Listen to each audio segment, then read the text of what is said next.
Chapter Master. The young man abruptly wakes up with his eyes open. He turns his head in all directions in a hurry, trying to figure out what's going on.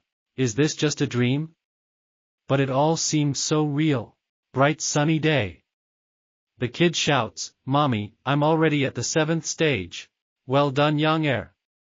You will become very strong when you grow up." The woman says and pats the boy's head. "Of course I will." A boy shouts. His eyes sparkle with joy. Young will become a saint. No. By God. And everyone will respect our family.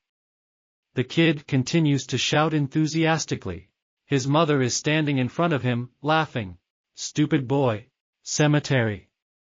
There is a grave under a large beautiful tree with yellow leaves. Near the grave, a young man is kneeling and crying. "Mom, I'm sorry I didn't visit you earlier. I was ashamed, too ashamed to come here." Younger is now a loser, a laughing stock in the eyes of others. The guy says through his tears. There is a ring on the grave in front of him. "Sorry. I'm so sorry. Young disappointed you, mother.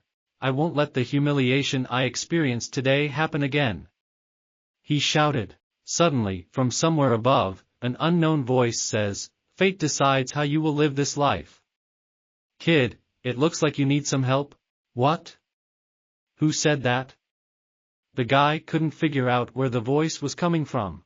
"What you want is much closer than you think," the voice said. The ring that was placed in front of the young man rose up in the air.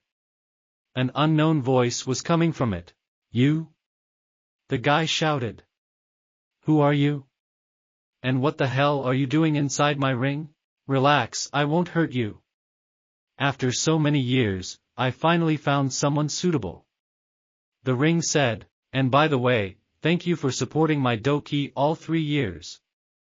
If it wasn't for that, I would still be deep in sleep." The guy was perplexed. 3 years of doki support? Are you saying that it's your fault that my doki has been depleted for the past 3 years? The ring rose higher. "I didn't have a choice. F you. It's all your fault," said the guy and picked up the ring in his hands. "It's all because of you," the young man shouted and threw the ring in the direction of the cliff. It wasn't until he threw the ring away that he realized it was the only thing he had left of his mother. The guy rushed to the cliff, but the ring flew away. "What an idiot you are, Xiao Yan!" he shouted. Suddenly a voice was heard. It was still the same voice, he said, still so young, but already with such a character. Xiao Yan turned around in surprise. Behind him was a ring from which a man was emerging. "We meet again, kid," the man said. "You? So it wasn't a dream? You? Who are you?" The man replied. "What a pathetic look. I've only been absorbing your doki for the past 3 years. The guy was very angry. He clenched his fist and said, "Stop talking nonsense. Do you have any idea what I've been through in these 3 years? The guy attacked the man and tried to hit him, but his hand went right through. The guy stood there in disbelief. "Haven't you matured in 3 years of ridicule?" the man said. "Should I thank you for that?" the young man said indignantly. The man said, "I advise you to be careful, otherwise the wounds will open again." The guy was very angry again. "Be careful? If it wasn't for you, I would never have been in such a state like this." The guy lunged at the man again with his fists. "And I wouldn't have to suffer the indignity of a bride deciding to cancel an engagement." But when the guy's fist came close to the man's face, he said, "I can get your powers back." The young man stopped and didn't hit the man. He couldn't believe what he was hearing. "What did you say?" "I said I could make you strong again," the man said. His voice was very convincing. He looked at the boy with complete confidence that he would stop fighting. But the guy decided not to give up and tried to hit the man again. This time he swung his foot, but again it missed.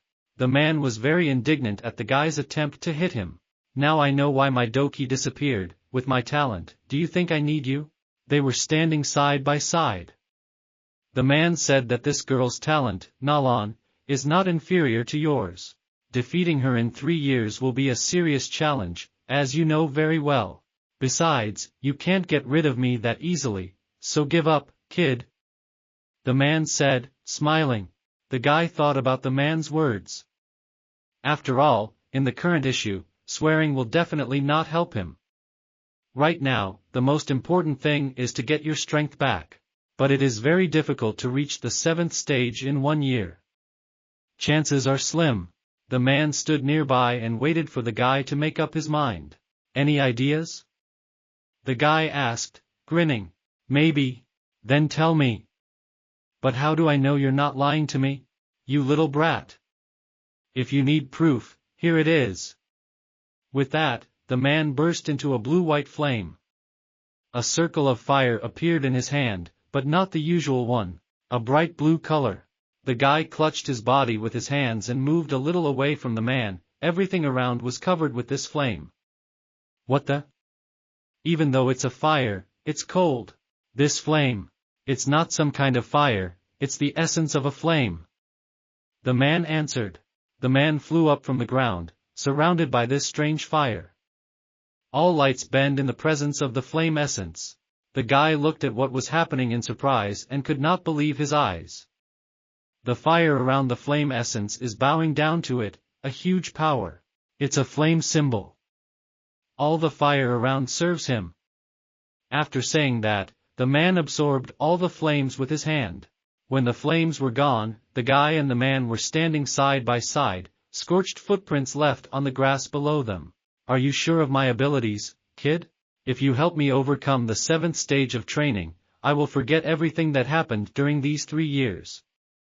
How about this? Said the guy. Ha, kid, to promise such a thing, it doesn't mean. The young man interrupted him and said then no deal. I think you should find yourself a new ring or necklace to take possession of. Goodbye. After these words, the guy started walking away from the man. But the man called out to him, stop. The man wondered if Malloy could bargain, but it didn't matter. After all, I needed him more than he needed me. We'll have to take the risk, everything is a foregone conclusion. To stop the guy, the man shouted. Do you want to become an alchemist? The guy stopped and, not believing, asked again. An alchemist? In this world, there is a profession that is a level higher than a doki fighter, people call them alchemists. They have the ability to create various elixirs with incredible properties. Some of them are so rare that they stand like a whole city. You've got to be kidding me. Everyone dreams of becoming an alchemist. Turning around, the guy said, but you need to meet strict conditions to become one. Am I really suitable? Don't get cocky, kid. The man said, you're almost there. But you still don't reach the standards. The young man said, it's not a problem that I'm still too weak. But in order to become an alchemist, you need a teacher who can teach you every step. The guy looked at the man. Don't tell me you're. That's right. I'm an alchemist. I can teach you, kid. You're lying to me again. There are only a few dozen alchemists in the world. How can someone like you be an alchemist? After all, everyone knows that alchemists are divided into ranks, from weak to strong. From 1 to 9. What is your rank? The kid asked. What rank? I won't even remember. So, are you going to study? The man answered. Yes, yes. Of course I'm ready. Disciple Xiao Yang greets master. Okay. My name is Yao Lao and from now on we are both teacher and student. Great. Now that you've become my teacher, teach me how to make elixirs. I can't wait for it.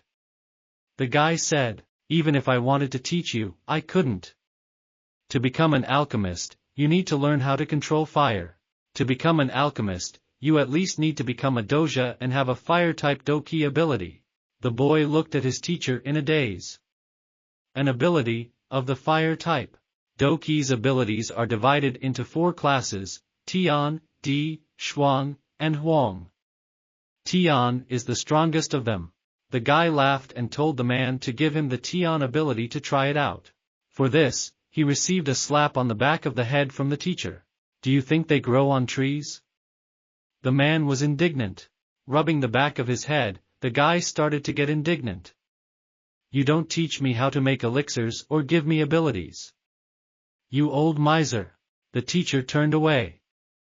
I don't have Tion's ability, but I have something better. Do you want to? The apprentice's eyes lit up with curiosity. Then what's her class? She should be super strong, right? The teacher looked at the boy calmly. Huang class, lowest level. The boy was speechless with indignation. Huang, you're kidding me. Why learn this stuff? Do you want to know why it's so special? The guy crossed his arms and answered. So why? Because it's particularly lame? It can evolve. The teacher replied calmly. Evolve? Don't make me laugh. I've never heard of an ability being able to evolve.